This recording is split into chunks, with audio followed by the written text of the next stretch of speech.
Hi friends, ಎಲ್ರಿಗೂ ನಮಸ್ಕಾರ. Welcome to our YouTube channel. ಸವಿ ಸವಿ ನೆನಪು, ಸಾವಿರ ನೆನಪು.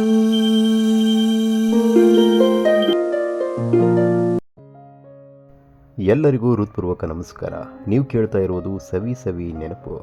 ಕೆಲವು ವಿದಾಯಗಳು ಕೇವಲ ಒಂದು ಕ್ಷಣದ ಮಾತಾಗಿರುತ್ತವೆ, ಆದರೆ ಆ ಒಂದು ಕ್ಷಣದ ನೆನಪು ಜೀವನ ಪೂರ್ತಿ ನಮ್ಮ ಮನಸ್ಸಿನಲ್ಲಿ ಉಳಿದು ಬಿಡುತ್ತದೆ. ಇಂದಿನ ಕಥೆಯು ಅಂತಹ ಒಂದು ಮರೆಯಲಾಗದ ವಿದಾಯದ ಕತೆ. ಹಾಗಾದರೆ ಬನ್ನಿ ಕಥೆಯನ್ನು ಆರಂಭಿಸೋಣ. ಒಂದು ಚಿಕ್ಕ ಊರಿನಲ್ಲಿ ಅಜ್ಜ ಮತ್ತು ಮೊಮ್ಮಗ ವಾಸವಾಗಿದ್ದರು.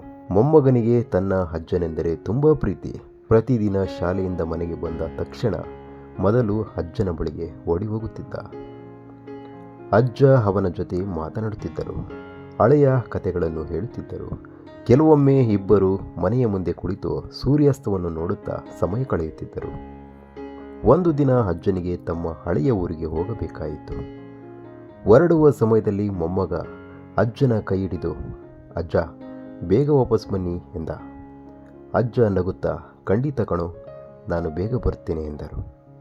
ಅದು ಅವರಿಬ್ಬರ ಕೊನೆಯ ಮಾತು ಎಂದು ಆ ಹುಡುಗನಿಗೆ ಗೊತ್ತಿರಲಿಲ್ಲ. ಕೆಲವು ದಿನಗಳು ಕಳೆದವು. ಒಂದು ಬೆಳಿಗ್ಗೆ ಮನೆಗೆ ಒಂದು ಸುದ್ದಿ ಬಂತು. ಅಜ್ಜ ಇನ್ನು ಮುಂದೆ ಮರಳಿ ಬರುವುದಿಲ್ಲ ಎಂಬ ಸುದ್ದಿ. ಆ ಹುಡುಗ ಏನೂ ಮಾತನಾಡಲಿಲ್ಲ. ಅಜ್ಜ ಪ್ರತಿದಿನ ಕುಳಿತುಕೊಳ್ಳುತ್ತಿದ್ದ ಜಾಗವನ್ನು ನೋಡುತ್ತಾ ಸುಮ್ಮನೆ ಕುಳಿತ.